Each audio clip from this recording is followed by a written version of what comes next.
Now you can see something quite different coming out of the pit lane here at Mid-Ohio. We've got some more modern but still historic single-seaters at your disposal, heading towards the keyhole as they go on their warm-up and tyre warming and lap. We've got quite a combination of Formula Masters, Indy Lights. It's all out there, isn't it? This is a really interesting Group 9 group of cars. It really is. Like right there, Sebastian Coppola in that Formula 5000, and he actually kind of helps to run this Formula 5000 group in vintage racing. He's also racing a Ferrari with us in International GT. But the one cool thing about this group also is the age range is just as diverse as the cars. We have some drivers out there that are 16 years old, and we have some drivers out there that are just a few years older. Just officially, to give you the full spec, it's Group 9 wings and slits Formula cars complying to SVRA post-1973 Formula car regulations, and that's Formula 1, Indy Lights, Formula 5000, as you mentioned, Formula 2, Formula Atlantic, Formula B, that's 1600s, and Formula Super B, again 1600s, but air and water cooled, Formula Continental, and Formula 3 cars. So it's a real look at the history of Formula racing.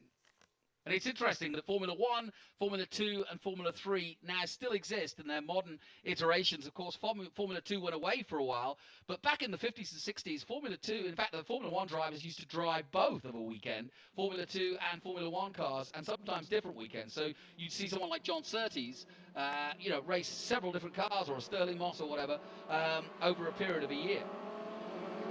Lining up then for the Group 9 race, feature race. Real array of really interesting Formula cars. As the pace car comes off, we're racing here at Mid-Ohio. 2x2. And they just blip the throttle as they dive under the bridge. That's a lovely looking car, that number 12. That's Sebastian Coppola in the Lola T192. Look at that. James Johnson takes the keyhole over Rob Radman. This is some really good racing right here. He's going to try to duck in behind him. Rob, I think, is the racer that's out there that's 16 years old. James Johnson is really going to try to take the lead here. And Rob Radman's out here just trying to get some laps, trying to get some experience, but he's looking for a career in racing. You know, it's interesting. Only in the last sort of decade have I seen youngsters actually choosing historic racing as a way to learn racing. It's cheaper, and I think it's more interesting. You've got more people to help you. There isn't that angst of being up against a bunch of 15 and 16-year-olds. People want to help you, and I think your development as a racing driver comes through. And I've seen a few drivers actually take to historic racing, and then some of them even stay for their whole career. We had James French and his father with us last weekend at Road America racing vintage Formula 1 cars that are actually faster than current Formula 1 cars at Road America, and he got a ride in a professional series out in Europe from vintage racing. Yeah. And there's some pretty handy guys now in vintage racing all around the world.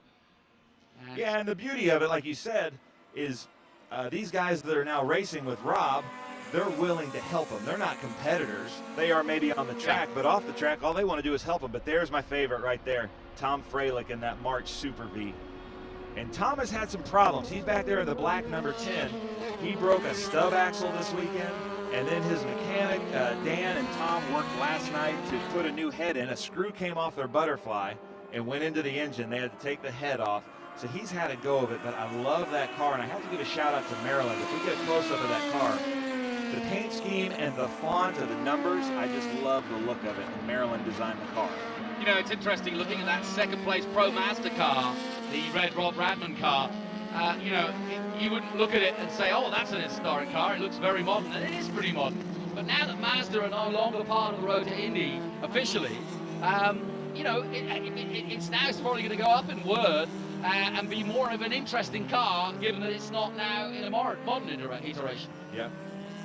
And we just got a great shot there of Tom Fralick coming over the hills. Beautiful car. Great driver. Actually, I'll tell you a funny story. I met Tom. he came up to me because I do all the video and social media stuff for SVRA. He came up to me after a race and said, "Hey, you do the video?" And I said, "Yeah." And he goes, "You need to put more Group 9 and Formula cars in your videos." And I will. That's awesome. I love the feedback. So please leave feedback on our Facebook, YouTube. What do you want to see? Where are you watching from? And who are you rooting for? Or give us some stories to tell. Exactly. That's Rob Barlow in the other Mazda Pro Formula. Meanwhile, the 72 of James Johnson Jr., JJJ. This is the battle for third place. And each race about 20 minutes. We've got about 15 minutes left in this race, so a good amount of laps to still come from this Group 9 race. Man, that looks fast, doesn't that just Yeah, look and it fast? sounds great, doesn't it? Yeah, I love, when I tell my friends about vintage racing and tell them these are just guys out there having fun, total amateurs. Most of them are professionals in business or in their personal life that come out here. This is just for the fun of racing, but yet these amateurs are racing at speeds faster sometimes than they were in the day because of new tire technology and brake technology and things like that. Yeah, for those not familiar with motorsport per se, or just casual watchers, when we say amateur, it's kind of it's a wide phrase, because you can be an amateur soccer player or an amateur basketball player and just play one-on-one, but when you're playing these things, you got to be pretty darn close to being professional, because there's no difference. It's the same cars, the same power, it's the same skills. Yeah, and we're racing wheel to wheel. I think a lot of people think that vintage racing might be old cars doing parade laps, but it is not. These guys are racing just as they would in any other series, except we do not let them, we do not encourage bumping or trading paint, because this is, there's no money involved in this. They're not winning any prize money. So some of these guys are spending a lot of money to win a $12 medal, and it's not about the winning. They're just out there to have a great time. These guys are all really close friends in all these groups. They help each other out. They hate to lose to one another, but then after that, whoever wins, I'm in a group that whoever wins has to buy everybody else Cracker Barrel. Yeah, there you go. There's your prize. Yeah. A night out at Cracker Barrel. This is shooting into a really good race between these two. Look at the size of difference in there. Oh, great move. Oh, that was superb. Almost made it out of the Honda bridge and into the S's, down through Thunder Hill. He's going to make a move now. It is Rob Radman. He's getting radical. He sure is. I've been really impressed watching Rob. He was with us last weekend at Road America, and here he comes to Mid-Ohio. He's got a great team and a crew. His family's out here supporting him. Looks like he's going to take a wide line into the carousel to hopefully build up some speed into turn one. Here they come, past our commentary position and away past another lap. Down the main straight at Mid-Ohio, it's Johnston and Radman, wheel to wheel.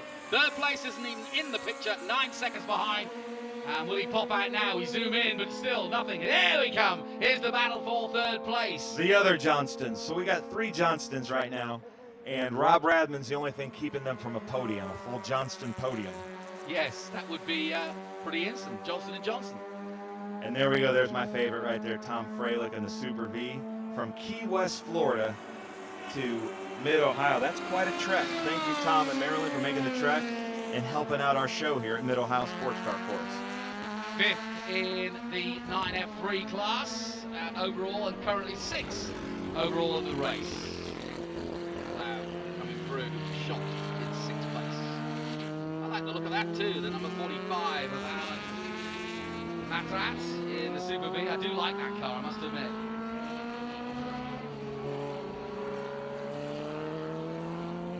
Mini Formula One car of the 70s, isn't it? Yeah, that's neat. So there's a good shot right there that, people talk about a straightaway, but you can kind of see the rolling hills at Mid-Ohio just in that little bit. I think that's the attractive part, is the fact that it's dotted around the woods here in Mid-Ohio, but also you don't really see the undulations as much.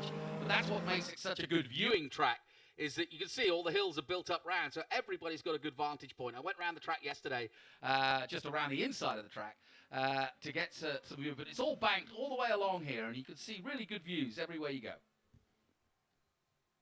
through Thunder Valley and then into the carousel. Beautiful shot of the carousel there, high and above.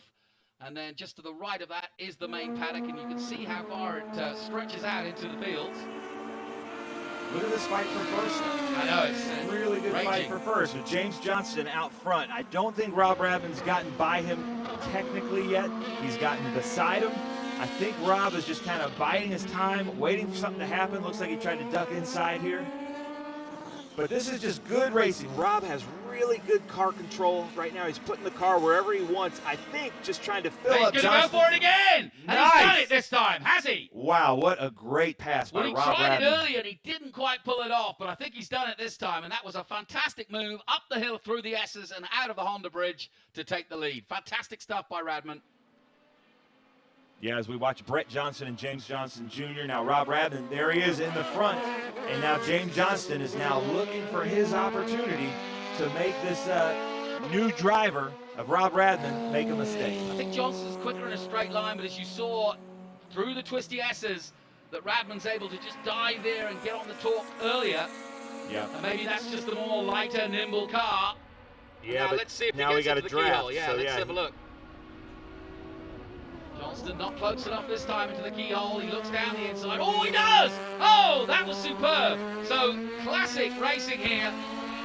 We've got David and Goliath, so somewhat. Look at that. Look at how equally matched they are back on the power. And I think Rob Radman just was looking in his mirrors, missed his braking point just a little bit, opened up the door for him, and then tried to get alongside. Now, if he can stay side by side in that line, he'll do a switchback. He'll do a switchback now. Watch this. Yep. He'll go around the outside. Look at that. Oh, my goodness. Perfect spurt. Little spurt there. I knew he was going to do that.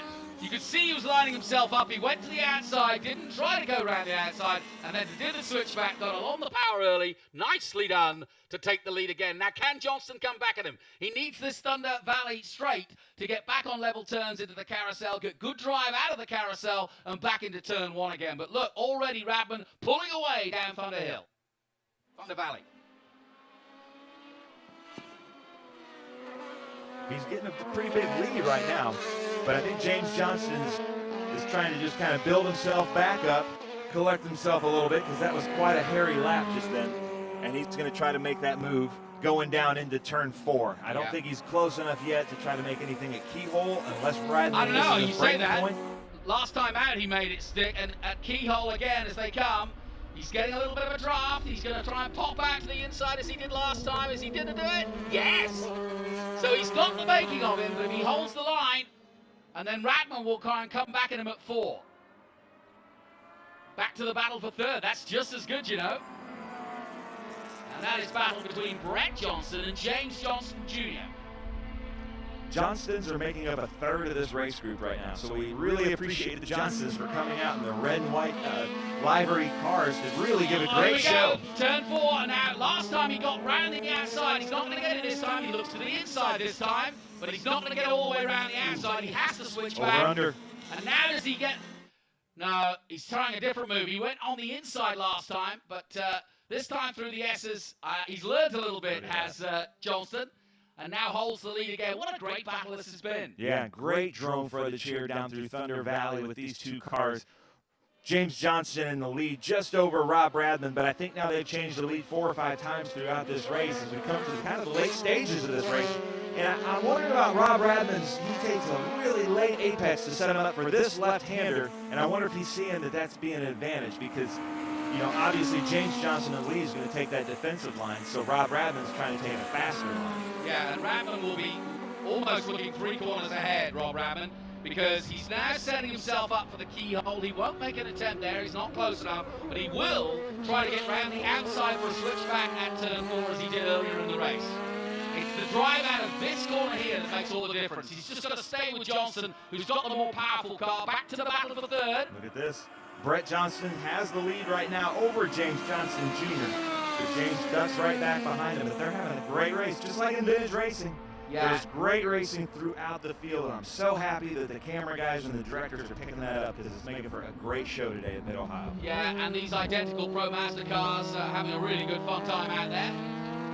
Now I want to get back and see whether Radman has managed to make it stick. And there it is, going through the S's. It's still very Look at tight. that. Great stuff. They're in a world of their own, aren't they? Just totally focused on each other. Yeah, but I'm watching this race so closely, I'm forgetting to do my job.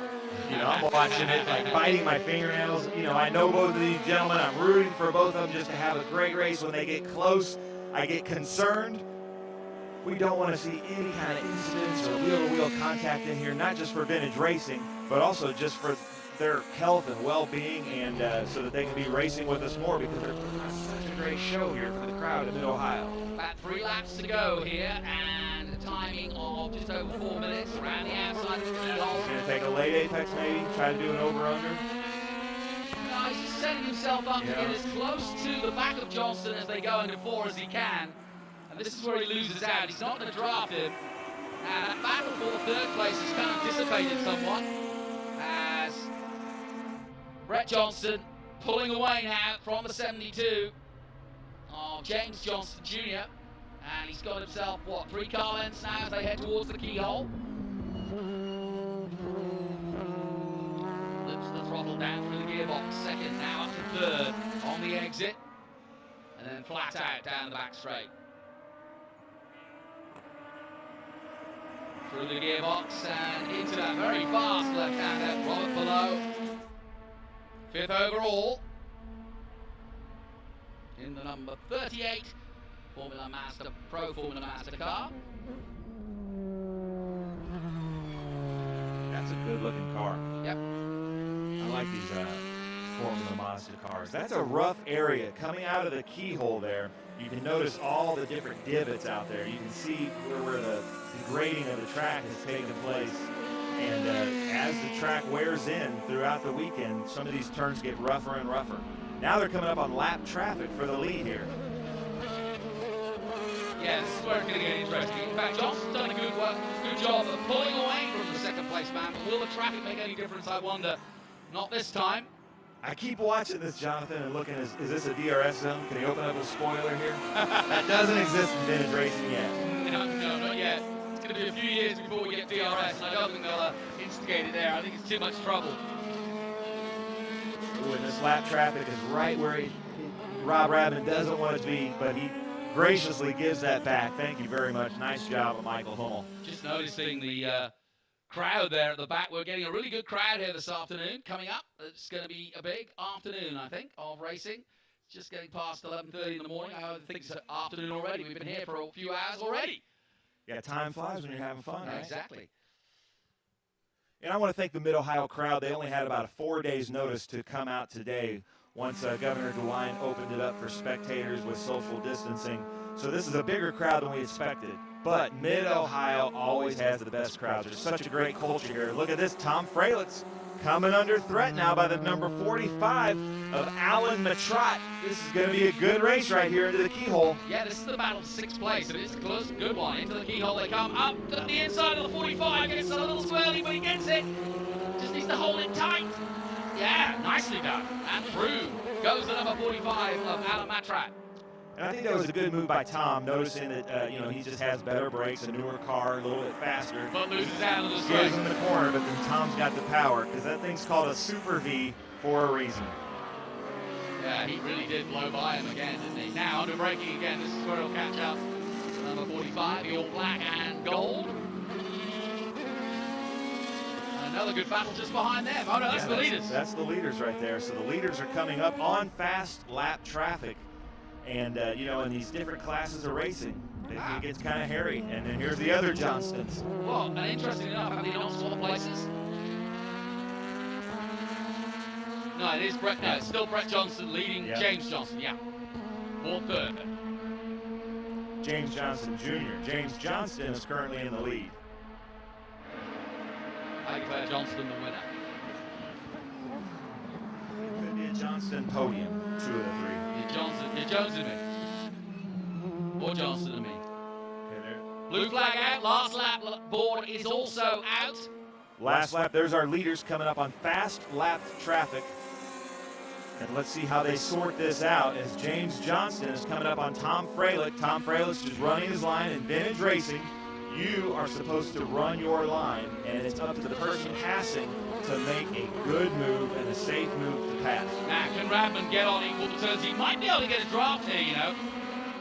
But the car, Freilich, just went a little too wide for him to get stuck on behind him. Now he's come alongside, and he's got quite a gap to catch up as Radman. This is the final lap.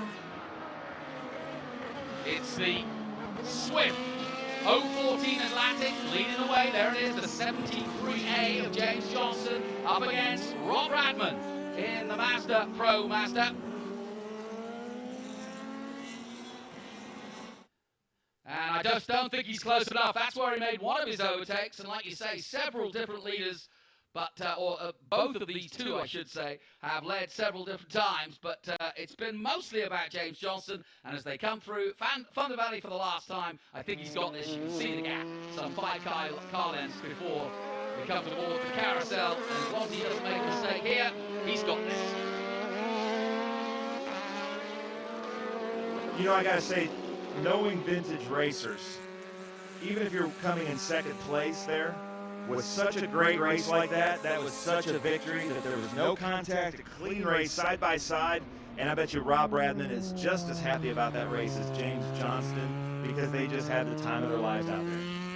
Yeah, good racing and good fair clashes between them.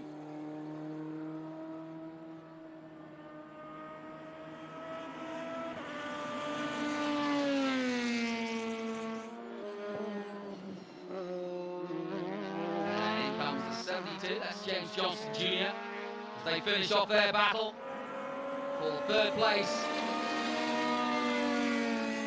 And that was another good little tussle for the full 20 minutes. But in the end, Brett Johnson does hold on, take third ahead of James Johnson Jr. Robert Blau will take 5th place, and Tom Freilich, who we saw earlier. But there's your winner in the Toyota Atlantic. That was a good skill set because the more nimble Pro Mazda car had him on the slower corners, but he was wise about when to race and when not. And in the end, it's paid dividends for him. So great racing from Mid-Ohio in our speed tour of Mid-Ohio, and plenty of, where else are we going, Brainerd? We've got Virginia. We've got Virginia International Raceway, Road Atlanta, Lime Rock, Watkins Glen. Oh, all the classics. Circuit of the Americas. We don't go to a bad circuit. Circuit of the Americas. Heard of that? That's your home track? It's my home track. Yeah, fantastic place. If you've not been, definitely go. Great for 2 wheels, great for 4 wheels, great for historics, great for Trans Am, I may add. And Mark Miller was superb around there last year.